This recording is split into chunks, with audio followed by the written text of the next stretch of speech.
Sermon 99 de saint Augustin, la rémission des péchés.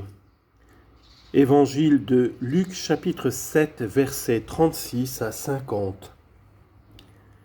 Nous en sommes persuadés, Dieu demande que nous vous entretenions des avertissements que nous donne sa parole dans les divines leçons. Aussi, avec le secours de sa grâce, nous allons parler à votre charité de la rémission des péchés. Vous vous êtes montré fort attentif pendant qu'on lisait l'Évangile, et la scène rapportée semblait se renouveler sous vos yeux. Vous avez vu en effet, non pas de l'œil du corps, mais de l'œil du cœur, notre Seigneur Jésus-Christ à table, dans la maison d'un pharisien, invité par lui, le Fils de Dieu n'avait pas dédaigné d'accepter. Vous avez vu aussi une femme fameuse, ou plutôt diffamée pour ses désordres dans toute la ville, entrant hardiment dans la salle à manger où était son médecin et cherchant la santé avec une sainte impudeur. Si son entrée importunait les convives, elle venait pourtant fort à propos réclamer un bienfait. Ah, elle savait combien profonde était sa plaie et combien était capable de la guérir celui à qui elle s'adressait. Elle se mit donc non pas à la tête mais aux pieds du Seigneur, pieds sacrés qui lui rappelaient les fausses démarches auxquelles elle s'était abandonnée trop longtemps. Elle commença par répandre des larmes, c'était le sang de son cœur, et comme pour faire l'aveu de ses désordres, elle en arrosa les pieds du Seigneur, les essuyant de ses cheveux, les baisant et les parfumant. Elle parlait sans rien dire, mais sans prononcer de parole, quelle dévotion elle faisait éclater. Or, en lui voyant toucher ainsi le Seigneur à qui elle arrosait, baisait et essuyait et parfumait les pieds, le pharisien qui avait invité Jésus-Christ et qui était du nombre de ces hommes superbes dont parle le prophète Isaïe quand il s'exprime ainsi, ce sont eux qui disent « Éloigne-toi de moi, garde-toi de me toucher, car je suis pur. » Isaïe 65, 5.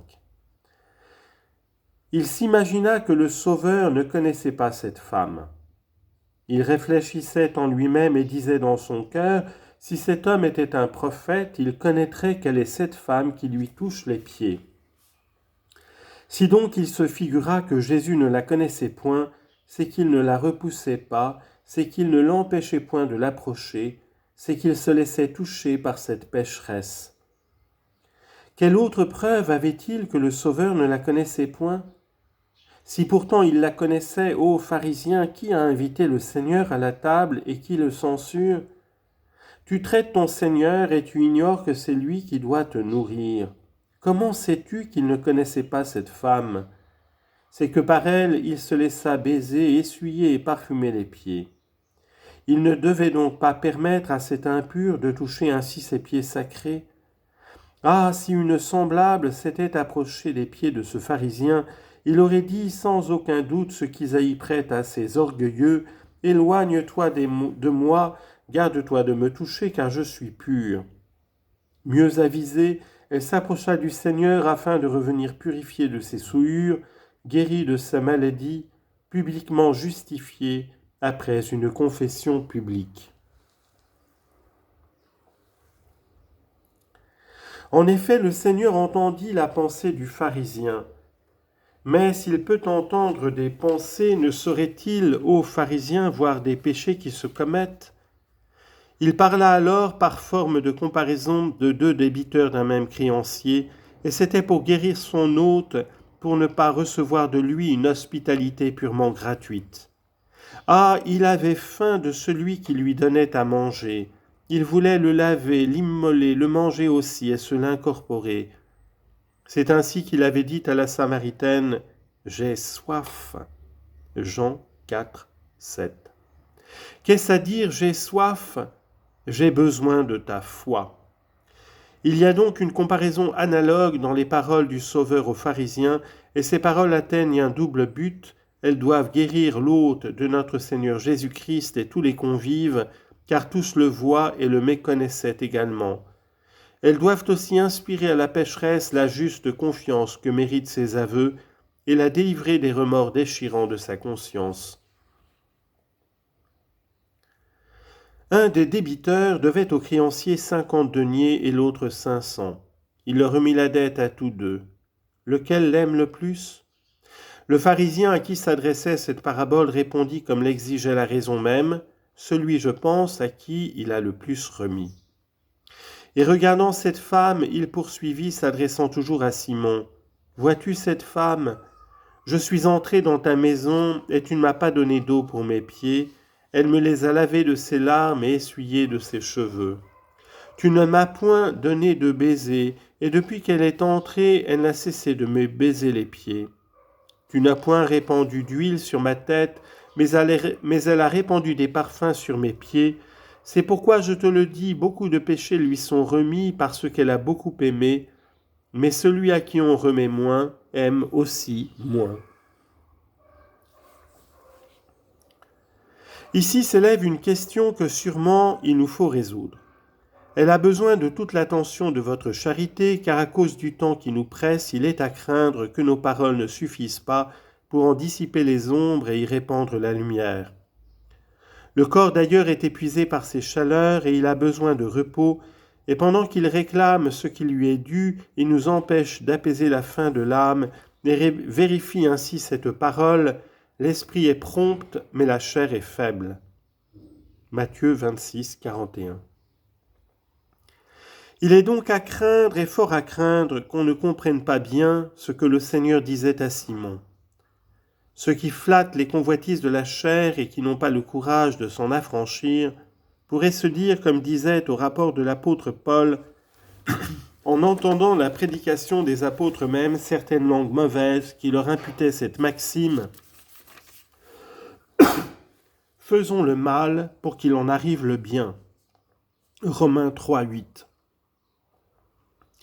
On répète en effet, s'il est vrai que celui à qui on remet peu aime peu, et s'il est plus avantageux d'aimer davantage que de moins aimer, péchons beaucoup, contractons beaucoup de dettes, et le désir d'en obtenir le pardon fera que nous aimerions davantage celui qui nous l'accordera généreusement.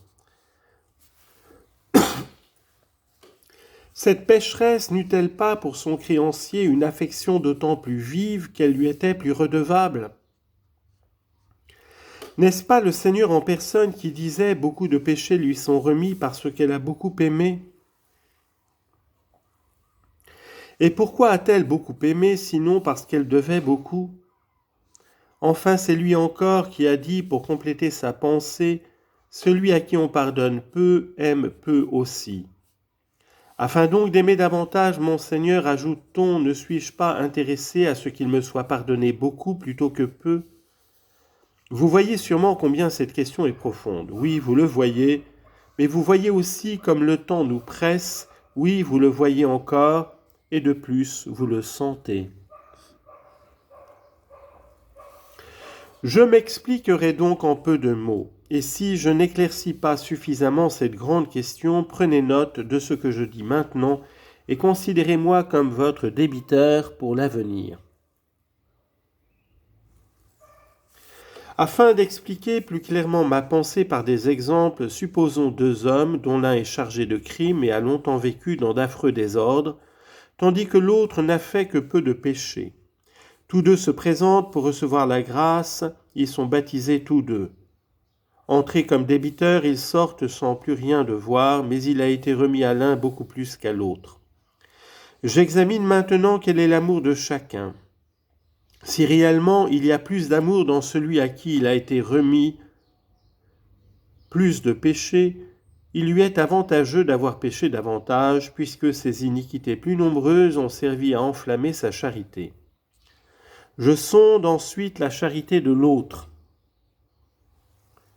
Il doit en avoir moins, car si je constate qu'il en a autant que le premier auquel il a été pardonné davantage, quelle sera mon attitude en face des paroles du Seigneur ? Comment sera vraie cette sentence de la vérité même, celui à qui on remet peu aime peu ? Il m'a été peu remis, dira quelqu'un, car je n'ai pas beaucoup péché. Néanmoins, j'aime autant que cet homme à qui il a été remis beaucoup. Mais est-ce toi qui dis vrai ou est-ce le Christ ? T'a-t-il pardonné cette assertion mensongère pour te permettre de calomnier ton bienfaiteur? S'il t'a remis peu, tu aimes peu, car si tu aimais beaucoup, quoiqu'il te fût peu remis, ce serait un démenti donné à cette maxime, celui à qui on remet peu aime peu. Je le crois donc plutôt que toi, car il te connaît mieux que tu ne te connais, et je soutiens qu'en te figurant qu'on t'a peu remis, tu aimes peu. Que devais-je donc faire? Reprend mon interlocuteur. Commettre plus de crimes afin d'avoir à me faire pardonner plus et de pouvoir aussi aimer davantage? C'est nous presser vivement. Daigne le Seigneur dont nous étudions l'infaillible parole nous délivrer de ces difficultés. Le Sauveur, en énonçant cette maxime, avait en vue ce pharisien qui s'imaginait n'avoir que peu ou même point de péché. De fait, il n'aurait pas invité le Seigneur s'il ne l'eût aimé tant soit peu, mais que son amour était froid. Point de baiser, et sans parler de larmes, pas même un peu d'eau pour lui laver les pieds. Aucun enfin de ces hommages que lui rendit cette femme qui savait mieux ce qu'elle avait à guérir et à qui elle se devait adresser. Si tu aimes si peu, ô pharisien, c'est que tu te figures qu'on te remet peu. Ce n'est pas que réellement on te remette peu, c'est que tu te le figures. Quoi donc, reprend-il, je n'ai pas commis d'homicide, dois-je passer pour meurtrier? Je n'ai pas souillé la couche d'autrui, dois-je porter le châtiment des adultères? Ai-je enfin besoin qu'on me pardonne les crimes que je n'ai pas faits? Revenons aux deux hommes que nous avons mis en scène et de nouveau adressons-leur la parole. L'un vient en suppliant, c'est un pécheur hérissé de crimes comme un hérisson et aussi timide que le lièvre poursuivi. Mais au lièvre comme au hérisson, la pierre sert de refuge. Psaume 103, verset 29. Il accourt donc vers la pierre mystérieuse, il y trouve un abri et un appui. L'autre a moins péché. Quel moyen employer pour le porter à aimer beaucoup? Que lui dire? Démentirons-nous ces paroles du Seigneur, celui à qui on remet peu, aime peu? Eh bien oui, il aime peu celui à qui on remet peu. Mais dis-moi, ô toi qui prétends avoir fait peu de mal, pourquoi? Sous la direction de qui as-tu évité le mal? Grâce à Dieu, car vos applaudissements et vos cris indiquent que vous avez compris. Ainsi la question est résolue. Celui-ci a commis beaucoup de fautes et il a contracté beaucoup de dettes. Celui-là, avec l'assistance de Dieu, en a commis peu. Si donc l'un lui attribue le pardon obtenu, l'autre lui rend grâce des fautes évitées. Tu ne t'es pas rendu coupable d'adultère durant cette vie passée dans l'ignorance, dans les ténèbres, quand tu ne distinguais pas le bien du mal et que tu ne croyais pas encore en ce Dieu qui te conduisait à ton insu. C'est que réellement je t'amenais à moi, je te conservais pour moi, te dit ton Seigneur. Si tu n'as pas commis d'adultère, c'est que personne ne t'y a porté. Et si personne ne t'y a porté, c'est moi qui en suis cause. Le temps et le lieu t'ont manqué, je suis cause qu'ils t'ont manqué. On t'y a porté, le temps et le lieu étaient favorables. C'est moi qui, par des terreurs secrètes, t'ai empêché d'y consentir. Ah, reconnais donc ma bonté, puisque tu m'es redevable même de ce que tu n'as point fait. Tel m'est obligé parce que sous tes yeux je lui ai pardonné ce qu'il a fait. Tu me l'es, toi, de ce que tu n'as pas fait. Car il n'est aucun péché commis par un homme que ne puisse commettre un autre homme s'il n'est assisté par l'auteur même de l'homme. Ainsi, nous avons résolu en bien peu de temps cette profonde question. Et si nous ne l'avons pas résolue, regardez-nous, je le répète, comme votre débiteur, occupons-nous donc au plus tôt, et en peu de mots, de la rémission des péchés. Le Christ était regardé comme un homme, et par celui qu'il avait invité et par ceux qui étaient à table avec lui. Mais la pécheresse ne voyait-elle pas en lui quelque chose de plus? Quel était en effet le motif de sa conduite, sinon d'obtenir la rémission de ses péchés? Elle savait donc que le Seigneur pouvait les lui remettre, et eux savaient qu'un homme en était incapable. Il faut même admettre que tous, les convives et la femme qui se tenaient aux pieds du Sauveur, croyaient qu'il est impossible à un homme quelconque de pardonner les péchés. Or tous sachant cela, la pécheresse voyait dans Jésus plus qu'un homme, puisqu'elle espérait de lui la rémission de ses fautes. Quant aux autres, Jésus ayant dit à cette femme « Tes péchés te sont remis », ils s'écrièrent aussitôt « Quel est celui-ci qui remet les péchés même ? Quel est celui-ci que connaît déjà la pécheresse ?» Si tu es à table, toi, comme jouissant de la santé, et si tu méconnais le médecin, n'est-ce point parce qu'une fièvre plus violente t'a troublé l'esprit ? Ne pleure-t-on pas souvent un frénétique riant aux éclats ? Vous avez pourtant raison de croire, d'être intimement convaincu qu'un homme ne saurait effacer les péchés. D'où il suit qu'en attendant du Christ le pardon des siennes, cette femme voit en lui plus qu'un homme, elle reconnaît qu'il est Dieu. Quel est celui-ci, disent-ils, qui remet les péchés même ?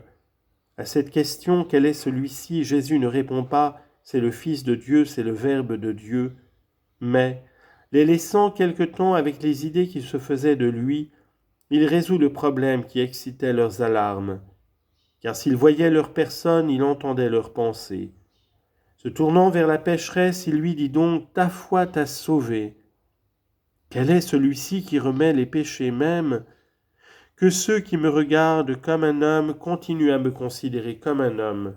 Toi, c'est ta foi qui t'a sauvé.